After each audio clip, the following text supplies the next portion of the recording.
बहुत लोग ये कहते हैं कि भगवान तो हमारे कर्म देखता रहता है और जैसा हम कर्म करेंगे बस उसके हिसाब से हमें सज़ा मिलती जाएगी। याद रखो, तुम्हारे मन में अगर ये भाव रहेगा कि भगवान तुम्हारा हर कर्म देखकर तुम्हें सज़ा देने के लिए तैयार बैठा हुआ है, तो तुम्हारे मन में तो अभी भक्ति भगवान के लिए पैदा ही नहीं हुई है।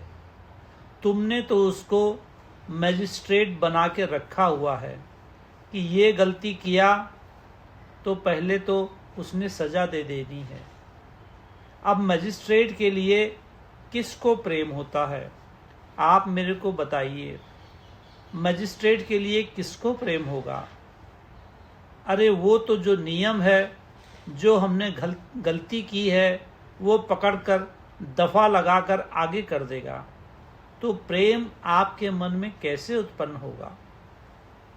दरअसल ये बात सत्य है ही नहीं। सत्य बात तो ये है कि भगवान दया का सागर है। वो हमारी गलतियों की तरफ देखता ही नहीं है। अगर वो हमारी गलतियां पकड़ने लगे तो सुबह से शाम तक इतनी गलतियां हम लोगों से होती हैं कि अगर वो हमारी गलतियों को पकड़ने लगे तो हमारा कोई ठिकाना ही नहीं रहे। भगवान तो हमारी सच्ची माँ है। माँ जैसे अपने बच्चे को सज़ा देती हैं उसका सुधार करने के लिए, ऐसे ही भगवान हमारा सुधार करने के लिए हमें कुछ हमारे कर्म के मुताबिक थोड़ा बहुत कर्म देते हैं।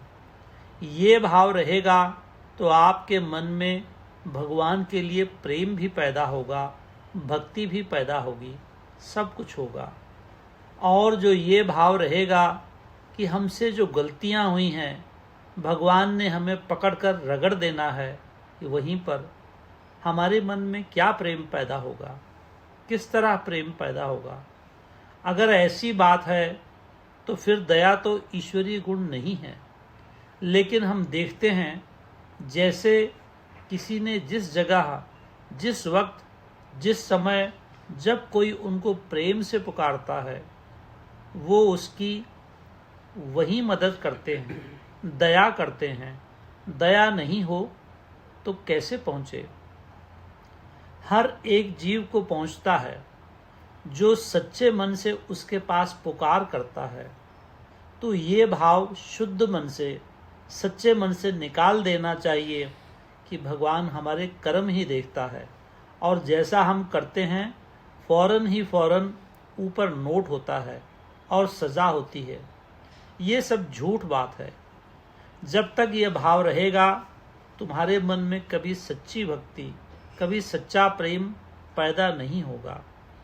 और प्रेम ही साधना है।